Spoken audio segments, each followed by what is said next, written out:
Welcome to big news. నేను మీ గౌసుద్దీన్ షేక్. ఉన్నదే రాస్తా, చూసిందే చెప్తా. కేసీఆర్పై ఛార్జ్ షీట్. కేసీఆర్పై ఛార్జ్ షీటు నమోదు చేయబోతున్నారట.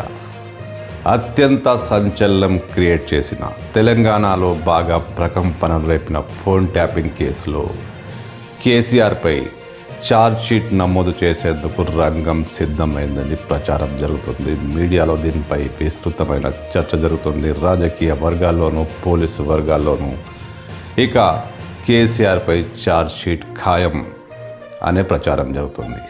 దాదాపు దీనిపై పోలీసులు కీలకమైన నిర్ణయం తీసుకున్నారట. అవును, ఫోన్ ట్యాపింగ్ కేసు ఒక కొలిక్కి వచ్చిందని విశ్వసనీయమైన సమాచారం. ఫోన్ ట్యాపింగ్ కేసులో కేసీఆర్ పాత్రను పోలీసులు స్పష్టంగా నిర్ధారించినట్లు కూడా వార్తలు అందుతున్నాయి. కేసీఆర్ విచారణతోనే ఈ కేసు తుది ఘట్టానికి చేరుకుందని చెప్తున్నారు. కేసీఆర్కు సంబంధించి 2-3 గంటల పాటు జరిగిన విచారణలో కేసు ఫైనల్ దశకు చేరుకుందట.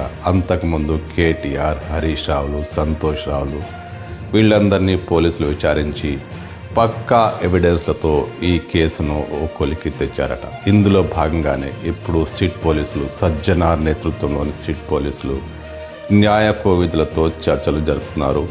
ఈ చర్చల సారాంశంలో భాగంగా కేసీఆర్పై ఛార్జ్ షీట్ నమోదు. 2వ దశలో సంతోష్ రావు, కేటీఆర్, హరీష్ రావు వీళ్ళందరిపై ఛార్జ్ షీట్ నమోదవుతుంది. కానీ ప్రముఖంగా పెద్ద ఆయన పేరు, మాజీ ముఖ్యమంత్రి, బీఆర్ఎస్ సర్వాధినేత కేసీఆర్ పేరు ఛార్జ్ షీట్లో నమోదు కావడం పక్కా అని తేలిపోయింది. ఛార్జ్ షీట్లో కేసీఆర్ పేరు వచ్చిన అనంతరం జరిగే పరిణామాలేంటి? ఛార్జ్ షీట్లో పేరుందంటే అరెస్టు పక్కాన.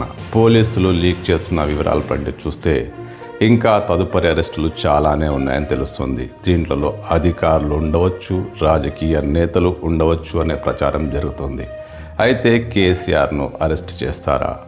ప్రముఖంగా ఈ కేసులో బాగా యాక్టివ్గా కేసీఆర్కు నమ్మిన బంటుగా వ్యవహరించినట్లు చెబుతున్న సంతోష్ రావును కూడా అరెస్ట్ చేస్తారా?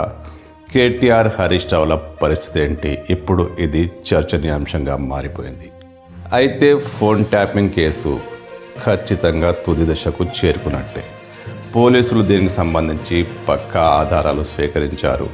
సిట్ పోలీసుల 2వ సిట్, తాజాగా ఏర్పాటైన సిట్ ఈ విషయంలో చాలా దూకుడుగానే వ్యవహరించింది. మొత్తానికి ఈ కేసులో 300 మంది సాక్షులను విచారించారు. వాళ్ళ ఎవిడెన్స్ నమోదు చేశారు. 618 మొబైల్ ఫోన్ల డాటా చాలా కీలకంగా మారిందట. ఈ డాటా ఆధారంగా అసలు ఏం జరిగింది, ఎవరితో మాట్లాడారు, ఎవరి ఆదేశాలతో మాట్లాడారు, పోలీస్ అధికారుల పాత్ర ఏంటి, రాజకీయ నేతల పాత్ర ఏంటి, ఇవన్నీ పోలీసులు కీలకమైన ఆధారాలు సేకరించారట. ఈ ఆధారాలతోనే కేసీఆర్ను విచారించారట. కేసీఆర్ నుంచి ఎలాంటి సమాధానం రాకున్న పోలీసులు ఆయన ముందు పక్కా ఆధారాలు పెట్టి దీనికి మీరేమంటారు అని ప్రశ్నించినట్లు సమాచారం. మొత్తానికి ఈ కేసు విచారణ పర్వం దాదాపు ముగిసింది. ఇప్పుడు టెక్నికల్గాను లీగల్గాను ఈ కేసు ముందుకు సాగబోతోంది. పోలీసుల అధికారి ప్రకటన ఏమి రాలేకున్నా కోర్టు ఎలాంటి ఆదేశాలు జారీ చేస్తుంది, కోర్టు పరిణామాల అనంతరం ఖచ్చితంగా కీలకమైన అరెస్టులు ఉండే అవకాశం ఉందని చెప్తున్నారు. కేసీఆర్తో పాటు కేసీఆర్ తనయుడు, మేనల్లుడు సంతోష్ రావు వీళ్ళందరి పేర్లు ఛార్జ్ షీట్లో పక్కాగా ఉండబోతున్నాయట. అంటే ఫోన్ ట్యాపింగ్ కేసు చాలా సంచలనం రేపిన ఫోన్ ట్యాపింగ్ కేసు చాలా త్వరితగతిన పూర్తి కాబోతోంది. సజ్జనార్ దీనిపై సీరియస్గా సమీక్షలు జరుపుతున్నారు, న్యాయ కోజులతో మాట్లాడుతున్నారు. మొత్తానికి ఈ కేసు చాలా త్వరగా కోర్టు ముందుకు వెళ్ళబోతుంది. కోర్టు పరిణామాల అనంతరమే అరెస్టులు ఖచ్చితంగా ఉండబోతున్నాయట.